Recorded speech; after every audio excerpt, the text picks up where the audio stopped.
everyone. It's always a weird thing when that gets read out, but thank you, Charlene. The one I really warmed to the most was being surrender family. That really is encouraging to feel that, because I'm looking at the screen here. I don't know, I can see, I don't know how many people, 25 on my screen, but there's a couple of screens. So it's just wonderful to be sharing with you this morning.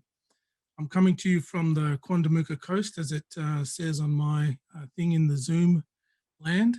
The Quandamooka coast is the land of the Quandamooka, Yagara, Turrbal people here in what's now known as Brisbane.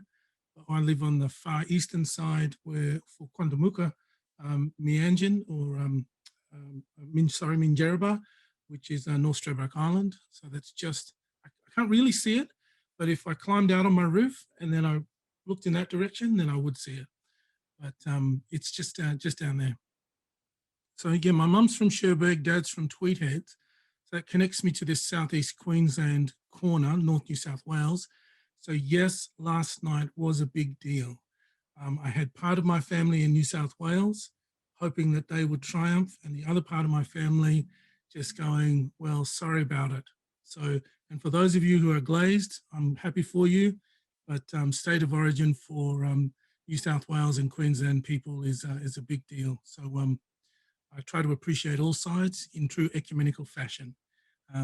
Yes, and Brisbane Lions as well. And who knows, there are women who play sport as well. So the netball championships, all sorts of stuff. Okay, so I'm going to move off sport now, but that's a big deal for us. And I can't see him here, but Greg also knows that we have a Wallabies and All Blacks rivalry even within our own house, me being Wallabies and the rest being All Blacks, but enough of that. So I'm coming to you this morning to share a bit of how we might meet Christ in the riverbed. This whole notion that the work that we do as followers of Christ to not only keep our traditions and keep our cultural expression of how it makes sense to us to follow Christ in our world in the way that we can see it, and it makes sense. And so we want to keep and maintain that, because that's a good way for us to say, yes, this is what it means for me to be a follower. And so I will continue to practice this way, and we build institutions. And then for some of us, those institutions become really good places to be at home, to be to feel like we belong and maintain our identity. And yet we are encountering a world that is more diverse and is changing so rapidly. And even within the two generations, wherever you sit, whether you are a grandparent or whether you're a parent or whether you are the younger ones and there's parents and grandparents above you, in the last two generations and where we're heading to for the next generation of people coming, the opportunity, the world, the diversity of the world and the pathway for the world is unlike what two generations have seen before. So it's really difficult for my daughter or my son to ask my parent, their grandparent. It's really difficult for them to ask, so how should I conduct myself on Instagram? Can you give me some advice? Now, my parents would go, what's an Instagram? And where do you get one? But then they would also be like, well, what's the kind of guiding principle truth, the timeless truth that even sits in where I grew up and followed Christ, and I can pass on the timeless truth to you so that you can follow Christ and be in this new world where there's Instagram. And we were talking when we had our little breakout room, we were talking about how even when you are now physically allowed to be around other people, you still look for the computer screen or the phone to kind of mediate our interactions now, because so much has changed in this year alone. So the point with that is, how do we grab this complexity that we are faced with us? And if we're not prepared to work those tensions between, I need to maintain the traditions of following Christ, but also need to explore and expand and examine, perhaps even embrace how to follow Christ in the new world, in this new context, and what it looks like and how it plays out. That's where I need to explore. And so I'm going to try and walk you through the intercultural framework in 3 minutes or less. Charlene said I've only got an hour to share with you this morning. Sorry, jokes, Charlene, I'm only going to take another 15 minutes, okay? So I'm going to try and walk this through with you, and we'll see how far we get. So I'm going to go to the famous sharing screen, and hopefully that will work for us. Now, can I just get a hands up? Are you seeing Yep, just the all good. slide? Yep. Okay. So the thing that I wanted to use as a kind of the grounding and the, what Charlene had generously shared about is this thing here called the Intercultural Framework. Yep, Intercultural Framework.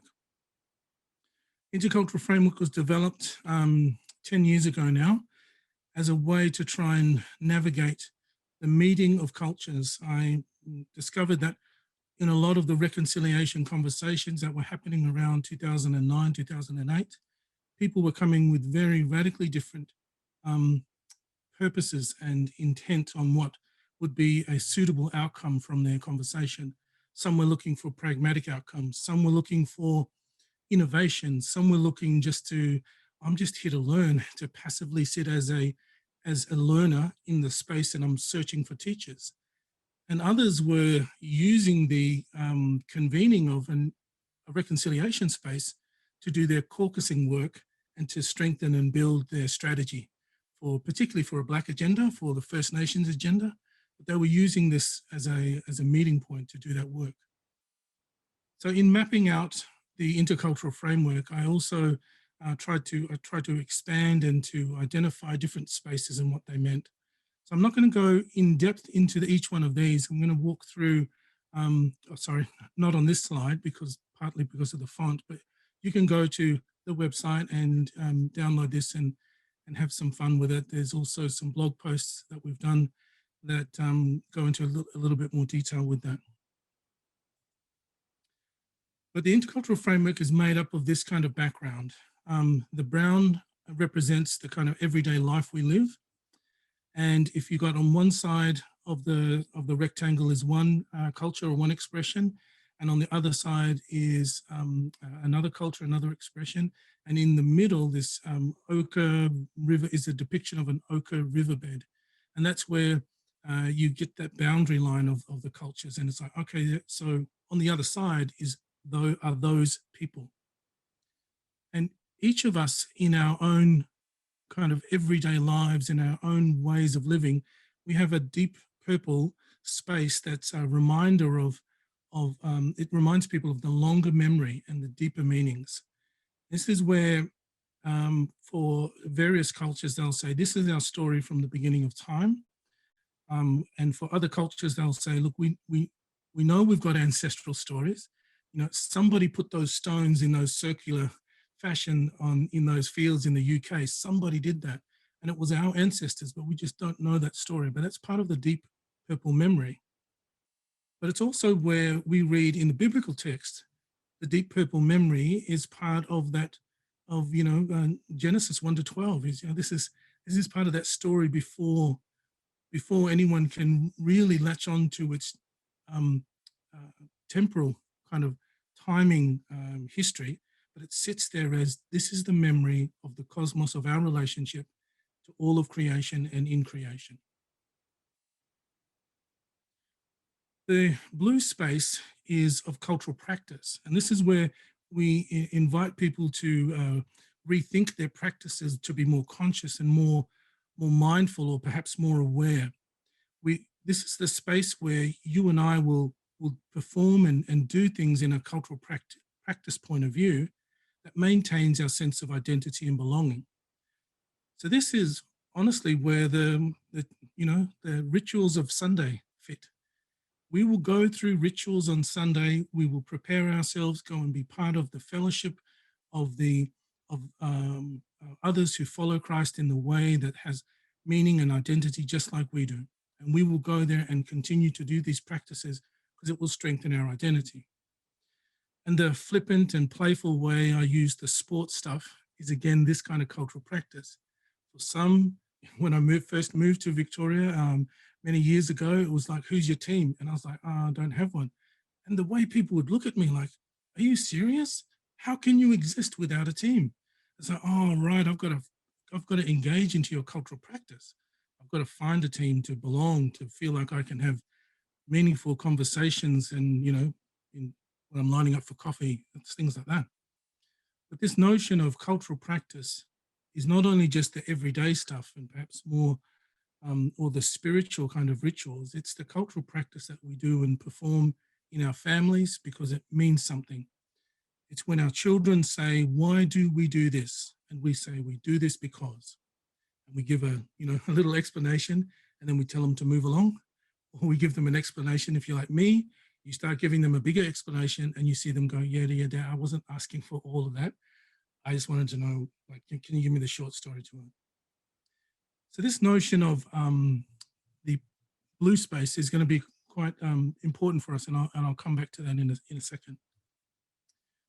The red space is the teaching space to inform people from either within your community or you inform others from the outside.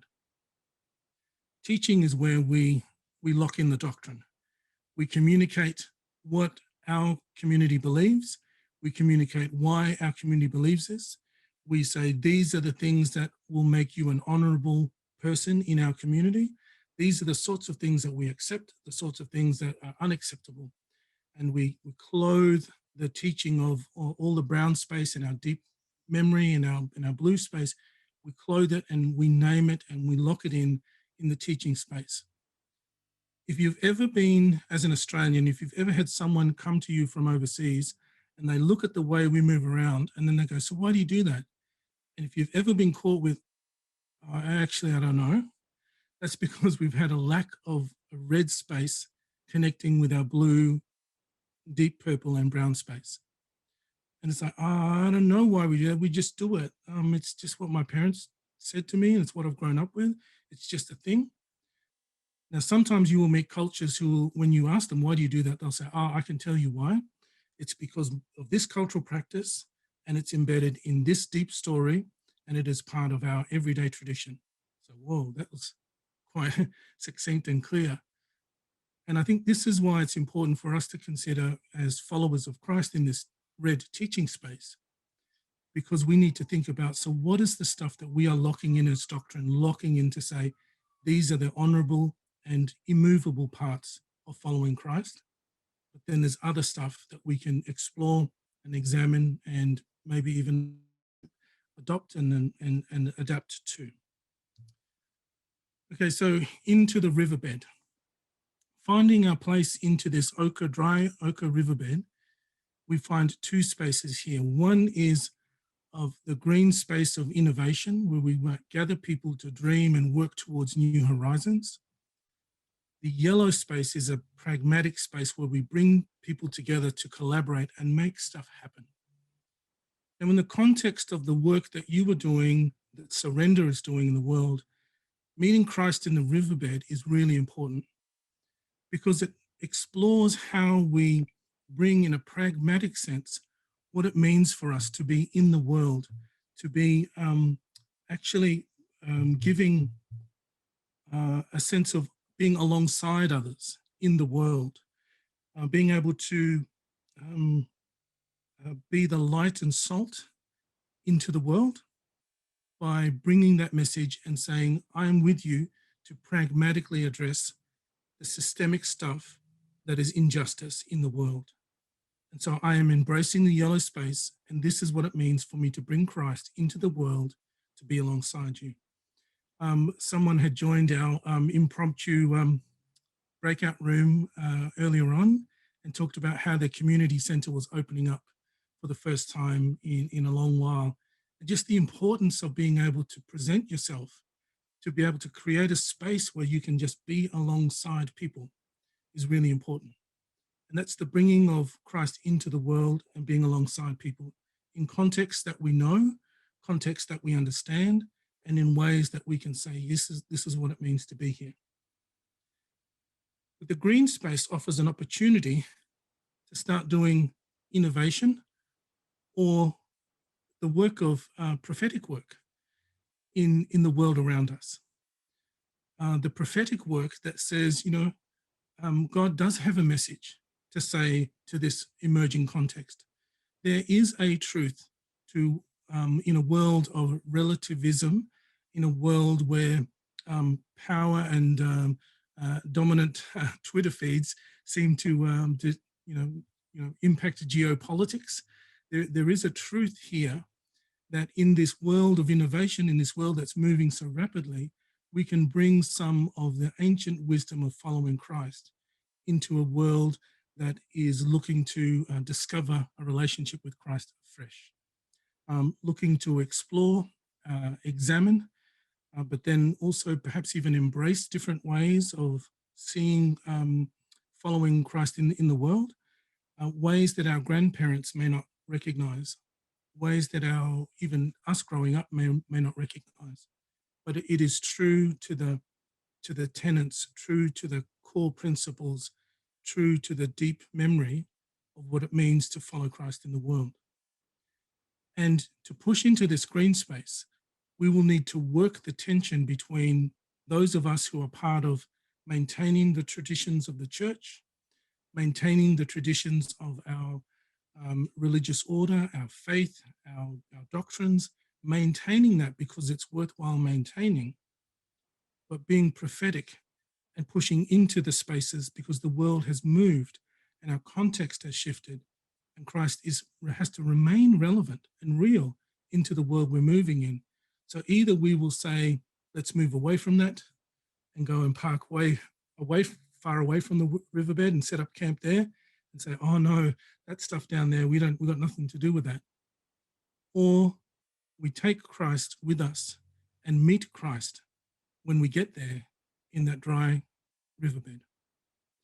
So one of the things that's really exciting for me is that the notion that the work of surrender continues to work this tension between how established church and traditions and practices that have been so important to our faith here in Australia, how it will continue to be stretched and continue to be challenged and critiqued. And it involves intellectual, rigorous thinking, theological, rigorous thinking, but it also involves the practical and pragmatic extension of people on the ground to say, this is what it means for us to be light and salt in the world and to be doing this work in the riverbed. And I'm going to end this. I was going to end the show there, end the slides there. So thank you. That's what I wanted to share with you this morning. And I really want to encourage all of you for your support and your work with Surrender. It's what makes what keeps the church fit, if you like, because we keep pushing it and keep wanting it to say, no, come on, we've got to get out there. We've got to keep doing this work. Thanks, Charlie. Thanks, Mark, for sharing that framework. It's been really encouraging for me, and just such a helpful framework, because when we talk about coming together in diversity, we're like, so how do we do that? Like, what are some of the practical things? So that was super helpful. Now, Mark, you've finished way earlier than I thought, so maybe we can take a couple of questions from people. Has anyone got a question? You can just unmute yourself and ask Mark, if that's okay, Mark. Yeah, perfect. Yep, okay. Anyone got a question? Mark, it's Greg here, buddy. Good to see you, my friend. I was just wondering if you could, the purple mauve space on the riverbank, is there any chance you could explain a bit more about that particular bit of earth and ground and what work? Yeah. Thanks for picking that up, because I didn't explain it as I rushed through, and maybe Charlene, that's the missing minutes there. But the mauve, the light purple spot, the light purple space is the depiction of the riverbank. And this is where you actually get to the side of the river and you're like, okay, I know that I am now in this space between the where I know and live and reside and am really comfortable. And I'm entering into this place that, you know, now it's going to go into the riverbank and there's others there.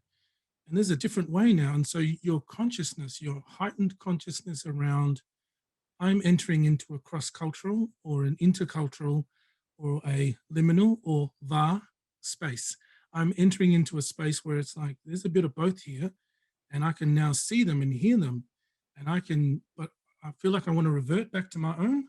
It's like, no, I want to be here and to do this. And I've located the red space in there because it, as a teaching space, you can either teach across the river to those others and help other people understand and learn about your culture, or you can teach back to your own space, which is, this is who we are, why we do what we do. And by being on the riverbank means that you are almost entering into a cross-cultural engagement, or you're going to stay away from the cross-cultural engagement and stay back to where you belong. Thanks. Mark, I'd love to ask a question. This is great. And it's this idea of maybe, if I'm just making up this term, but cultural dilution. And this idea of, you know, a melting pot, and, you know, Australian society is increasingly a melting pot of cultures, and whether in a melting pot where everything just blends and gets mashed up, versus maybe more like a fruit salad where there's still distinct cultures, but it's, you know, it's mixed up. Because, you know, I sort of, you know, growing up ethnically or culturally, you know, Asian or Chinese, but growing up in Australia, I'm a bit of, I grapple with some of that as well, and not having like strong cultural narratives to form identity around, because it's sort of all blended up, which is it's a beautiful thing, it's a blessing, but it's also, I feel a bit, and I think I'm using myself because I understand myself, but I think I'm representative of a lot of experiences in Australian society now, and we sort of lose some of those strong cultural narratives, or they become blurred. I'd be keen to hear what you think of that, and how we form new stories, but then it's, in some ways, it's quite a recent phenomenon where, you know, a lot of these cultures are mixing, and all of these stories take, you know, generations to form, and that depth is getting lost. Well, it feels to me it's getting lost, but yeah, I don't know even if I'm articulating the question right, but I'd just love you to speak into that sort of space. Yeah, thanks, Tim. The notion that there is an evolution and, you know, a fluidity of cultural expression. This framework is not based on people having absolute, secure, definite cultural knowledge. What this is based on is the reality that we all have ancestors, and they have carried stories and tumbled and fumbled through history, and then delivered it to us, and then we picked it up, and we're going to tumble and fumble through history. And, you know, there's a little baby there on the screen there, I see with Tanya, and we're going to tell that, you know, that baby's going to tell the story. Yeah, I was there when the COVID was in Australia. I was just a little kid, you know, and they're going to tumble and fumble through a story and try and, you know, and I think, and I use those words purposefully, because part of the mythology is that we have clear and direct cultural boundaries. It is distinct, it is locked and based. There is a purity of cultural distinction. For some communities, they can afford that. They've been able to live in glorious isolation. Other communities are like, the reality the last 500 years is that we're all mixed up now. We're all, like my new adopted dog, when people say, what breed is she? I'm like, it's like, well, you know, what do you see? What do you see there? Because the reality is, I've got a Vanuatuan great-grandparent, a Scottish great-grandparent, and the rest are Aboriginal. And there's some other island, some we don't even know because they didn't declare and nobody asked them. And what I'm saying here is that it is our task then to ask really strong questions about, so what are we locking in the red space? Are we saying, for example, the missionary enterprise was to say, look, we understand following Christ as a European person. What we want to do is invite you to no longer be anything you were in in the brown space, deep purple or blue, or we just want to disregard that and come all the way across the river to our side because we know what following Christ looks like. And what this framework explores is that, okay, you mob still have the Easter Bunny. How come that hasn't been knocked out by your, you know, I can't have any other totem, but you can still have Easter Bunny. What's going on there? Let's have a dialogue about that. And I say, oh no, it's just, you know, just forget about it. And it's like, okay, we realized that over the last 1,000 years, they found a way for the story to make sense to their cultural stories and their cultural practice. And what we're going to do is we're going to work together here in Australia, and we've got the most diverse ethnic populations. We've got gender fluidity. We've got all kind of, you know, different ways that we are now being in the world that allows us to say, how do we follow Christ in this world? Do we follow Christ in a way that says, let's go back, you know, let's go back in time to when it all seemed a bit clearer. And then I'd be asking the question, how far back do I go before it gets really clear for me? Does that make sense, brother? That's good, Mark. One more question.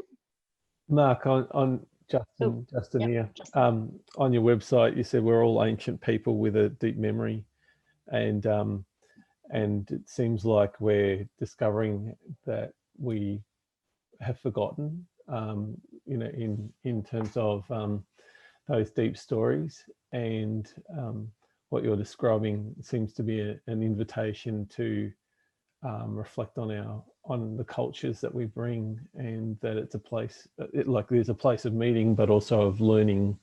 Not only I can share my culture, but actually I can learn what cultural intelligence, what it means to be in my culture, but also being drawn into the deeper stories. I wonder if you'd like to comment on that in terms of the benefits both ways. Yeah, so I'll be brief here. But I think the real benefits are not just that we become culturally enriched and that we get to pass on to younger people searching for identity and belonging, some kind of anchor or bedrock or some kind of truth that they can go, so I am owned. I am part of a belonging. I am part of a well-belonging, a well-being. I can be nourished by relationships around me. That's, to me, that cultural enrichment should serve as a great way to gift to future generations. You know, you're not lost as an atom flying around. You actually have a belonging and a place. And this is why faith communities can really be a bedrock in this fluid world. But the other thing is that it invites us to ask structural questions, systemic questions. Is the hierarchy and cutthroat hierarchy, the way we run politics and business, is that the best way for the environment and for social cohesion and for the diversity? And, you know, should we just accept that, you know, a few people have got, you know, billions more than anyone else, and that there are billions left to poverty? Who set up that structure and where did it come from? Which ancient peoples crafted this kind of inequality? And then when we start to grapple with that, we're like, okay, so what takes us forward? What kind of hybrid model? We can't all go and do First Nations hunting and gathering, or all move to Samoa and just work those taro plantations and, you know, do the fish. I'm saying that because my wife is Samoan, and that's a real reality that's starting to come up for us. Hey, why don't we just go work the plantation? So we can't all do that. We can't all go back to our traditional lands and live life the way our great-grandparents did. We're going to have to figure out a way to do food security, energy creation, social cohesion, and fix inequalities that are, you know, destroying the planet. This is me being a little bit preachy, but, you know, I'm amongst preachy people. Yep, preach it. And if we can't do that, if we can't explore the culture and inheritance that we've had that has brought us to this point, then we won't be able to dismantle it because we'll think somebody else created it.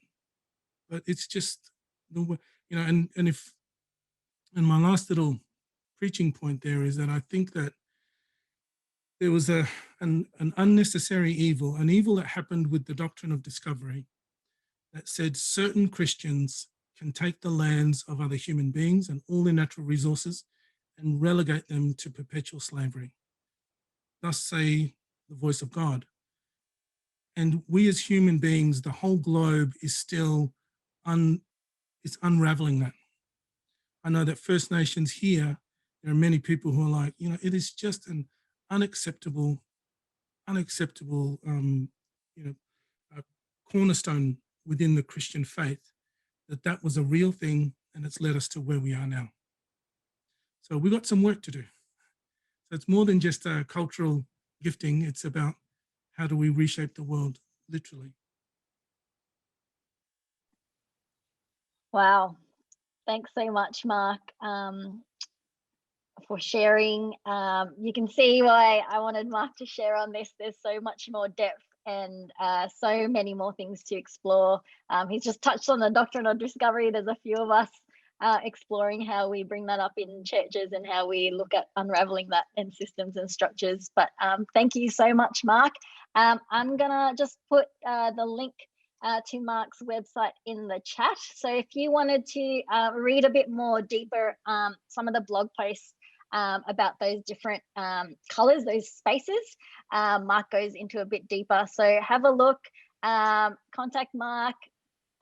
He can share more of his wisdom. There's so much more there. We've only touched on it briefly, but thank you so much, Mark, for sharing with us today this framework and tool. And yeah, hopefully people will dive deeper into it. So if you could give him a nice Zoom clap, that'd be great.